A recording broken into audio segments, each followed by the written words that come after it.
Hello everyone, and welcome again to our series, Our Great Awakening. Today we'll be looking at a very thorny issue, an issue that's pervading our society at the moment, and that's the idea or the concept of Big Brother. Yes, and the idea of Big Brother, we've probably got that from the reality television show Big Brother. That's where we have seen this, where it's got into our mind. Now, there are two ways of looking at Big Brother. First of all, we can look at Big Brother as the older brother we have, who looks after us, who takes care of us, who has our back, always watching out for us. And that's wonderful. Or we can look on Big Brother as someone who is watching us and looking at us, rather than watching over us or looking after us. Those are two very different concepts. And we've got to make up our own mind, which of those two states do we want to live in?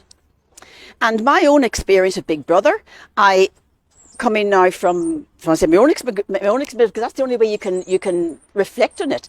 My own experience in the 1980s in Russia, I had the distinct feeling that I was being looked at and watched rather than being looked after.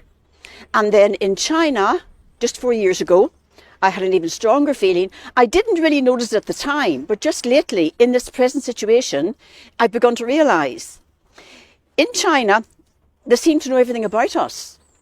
When you go through a Chinese airport, you get a close-up of your face photograph taken, and you get your thumbprint taken.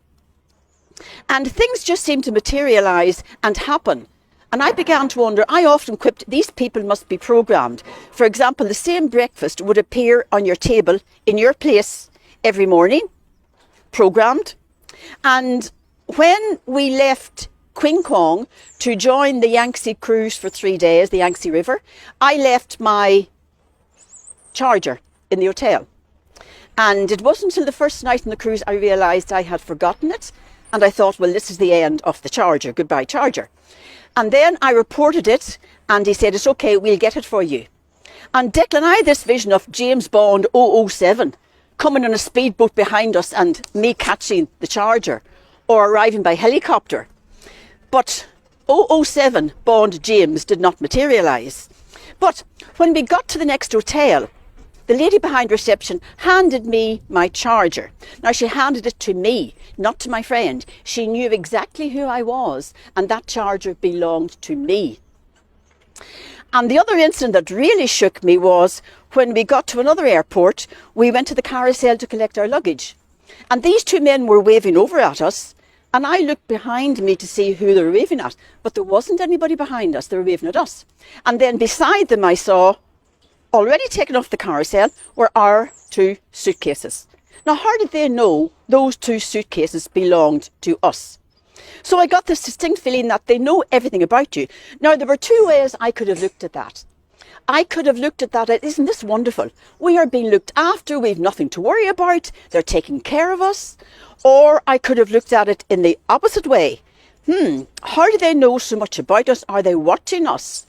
And that was the way I looked at it. Are they watching us and looking at us rather than watching after us or looking after us? Now, bring all that into our modern day situation. You know, we have cameras everywhere. We are being watched everywhere we go. Now, we have two ways we can look at this. We can look at this as this is all happening for our own safety.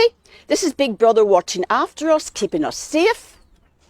Or we can look at it the other way. Are we being watched? Are we being looked at? And why? Why do they need all this information about us? Those are the two ways you can look at it. And each one of us has got to choose. What kind of state do we want to live in? Do we want to live in the one where we are being looked after and protected? Or do we want to live in the one where we are being watched and looked at? Yeah, I think that's a big issue at the moment, Eileen. You know, I think a lot of people, what you believe is irrelevant, really. It's if you're asking the questions. You know, there's huge levels of censorship going on at the moment. And I think it's so important to be able to ask the questions. So, a very important point, I think, Yes. Eileen. Okay. So, thanks for joining us for this video. And our next video is in relation to the Gospels. So, hopefully, we will see you then. Until then, namaste. Namaste.